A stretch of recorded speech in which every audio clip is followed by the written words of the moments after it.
One quick thing I want to note before this video starts is Square Enix actually invited me out to the Final Fantasy 16 pre-launch event that's happening next weekend, June 11th.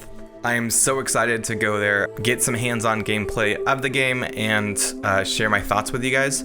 If you want to know something specific, or if you have questions about the combat, please leave them down in the comments below. I'm looking to put a video together answering people's questions about the combat before the game comes out. Hey you guys, today we're going to be looking at the last of the dominance that Clive uses in Final Fantasy 16 that we know of so far, Ifrit. Welcome to my breakdown series, Final Fantasy 16's Iconic style system. This is an interesting one to look at because currently it seems like this form's attacks and abilities are tied to boss fights rather than being something that we can use whenever we want to. It seems though that Ifrit will also subtly impact Clive's base combat, as the ability wheel in the direct center of the menu shows Ifrit in the background. So all of the special attacks like your combo modifiers, lunge, all these additional abilities are in a sense directly linked to Ifrit. The limit break in this game is also connected with Ifrit and is something we can trigger to strengthen Clive's base attacks and abilities. For the sake of the scope of this video though, I want to keep the focus on the main abilities and your combos that you can use while invoking Ifrit. Come to me, Ifrit! The main ability Ifrit has access to is Wildfire. When this is triggered, Clive dashes forward to wreath in flames. This seems to change depending on either how long you hold the button down or how close you are to the enemy. It's also a little bit more complex than your Phoenix Shift ability, as the Phoenix Shift will just have you dash towards the enemy. Wildfire though can be used as an evasive tactic or just to power drive the enemy in front of you. Brimstone is an ability we have seen triggered once against Titan Lost. I'll be honest, it's really hard to see what's happening here. There is a wind up to this attack, so we will have different tiers of the attack, but it seems like a fire explosion with Ifrit swiping either the boss or something to hit the boss with. The interesting thing about this ability is that it is learned from Titan. Titan throws these stones at Clive, who makes the comment that if Titan can do it, then so can he, before he activates Brimstone and blocks the incoming attacks. So it may be a defensive ability that can also be used for damage. Spitflare is a flamethrower that Ifrit spews forth from his mouth. This is a thin but potent beam of fire that can cleanly cut through enemies and projectiles. Ifrit ends the attack with a blast at the end.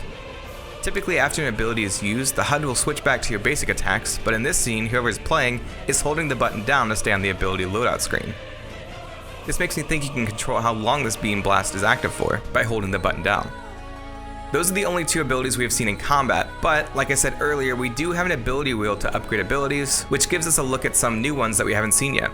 These actually show Clive using them in his human form, so I'm not sure if these will be transferable to his Eikon form.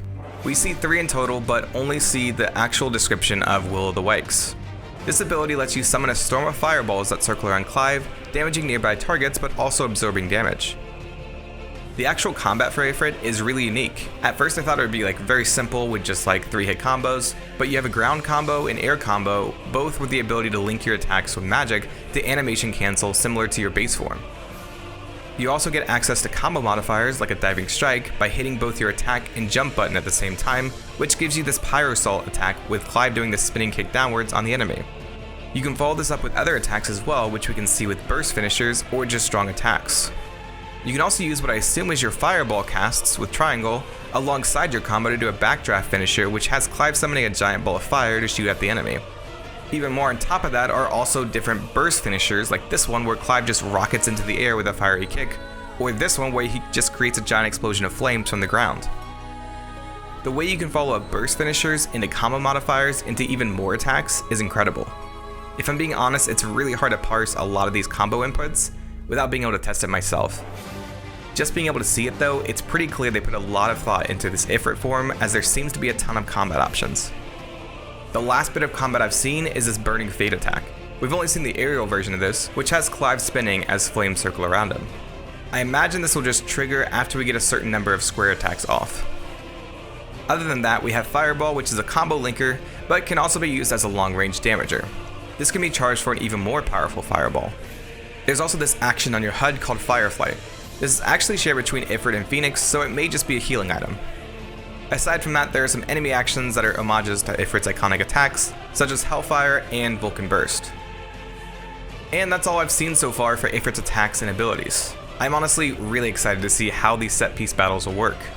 It's interesting to see the first fight against Garuda where it feels so sluggish and slow, but then we shift forward and see Ifrit picking up speed and having a whole combat kit to mix and match with. And then we get the scene where he is just gunning it down Titan Lost. Whew, it's so cool.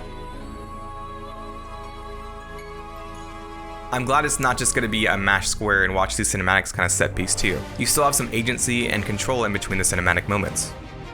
Anyways, I hope you've enjoyed this deep dive into the iconic battle system of Final Fantasy XVI. The game is coming out soon, and I really hope this series got you excited for the upcoming release. I have a couple more videos planned for Final Fantasy XVI before the release, but nothing as intense as these were. If you do want to see my coverage of this game when it releases, then definitely be sure to subscribe. I plan to do combat guides as well as Eikon loadout guides to help you out as you play through the game. I just want to say again, I really appreciate the support in these videos. Thank you guys for liking, for sharing these, and for commenting on everything. Non-Kingdom Hearts videos on this channel don't really do too well, so I really appreciate all the support and love on these videos. See you in the next one.